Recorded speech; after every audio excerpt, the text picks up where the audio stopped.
بسم الله الرحمن الرحيم الحمد لله رب العالمين والصلاة والسلام على أشرف المرسلين.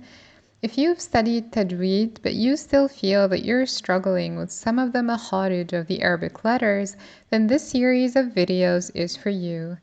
In this video, I will give a brief introduction to the throat letters or al-huruf al-halqiyya. So first let's look at the anatomy of speech production.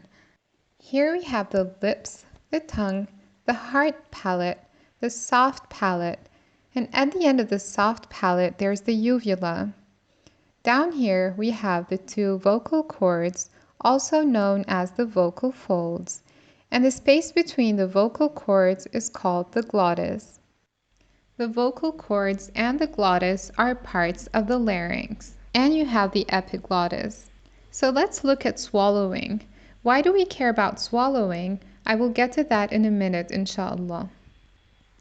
So when we swallow, the uvula moves upwards to block the nasal cavity and prevent food from entering into the nasal cavity.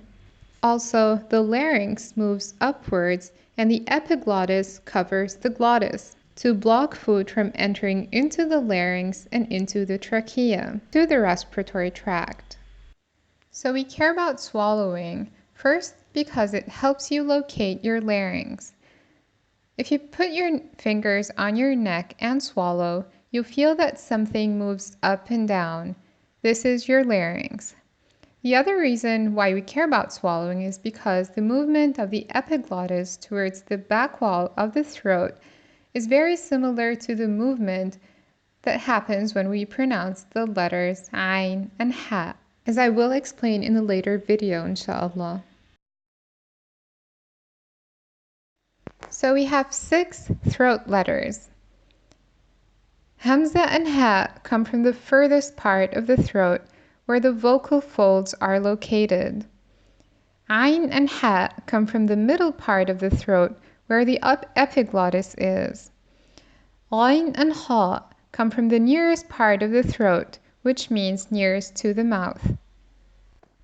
So this video is for advanced students who have studied the sifat, or the attributes of the Arabic letters. So I will only give a brief reminder of some of these sifat that we will need for this video. So first, al-hams and al-jahr. Al-hams means literally to whisper, and al-jahr means to announce something loudly. And that's the opposite of hams. The letters of hams are sakata fahathahu shakhsun, and the rest of the Arabic letters are majhur, or have jahr. If you put your fingers on your larynx, and you can locate that by swallowing, you feel that when you pronounce a letter of hams, that your vocal cords are open and they do not vibrate, while they vibrate and move towards each other when you pronounce a letter of jahr. You can feel that vibration in your larynx. And also because the vocal cords are open with the hams letters, you can feel that breath flows while breath is imprisoned with the jahr letters and it discontinues. So let's try that with sin and zay. Now say as. Put your fingers on your larynx and say as. You will feel that there is no vibration when you pronounce S or sin, but there is a vibration when you pronounce zay or z. Another 3 sifat of the Arabic letters are shidda, rakhawa, and tawassut or bayniyya. Shidda means strength. Rakhawa is the opposite and it means softness. Tawassut or bayniyya mean in between. Letters that have shidda are the letters where sound is imprisoned or discontinues when you pronounce them. The opposite are letters of rakhawa, where sound flows or continues. And for the letters of tawassut or bayniyya, this is somewhere in between. The sound is not completely imprisoned or discontinued and does not completely flow. So let's take Hamza as an example. If you say ya, ya, ya, you feel that the sound is imprisoned. It is blocked by the makharij of the Hamza.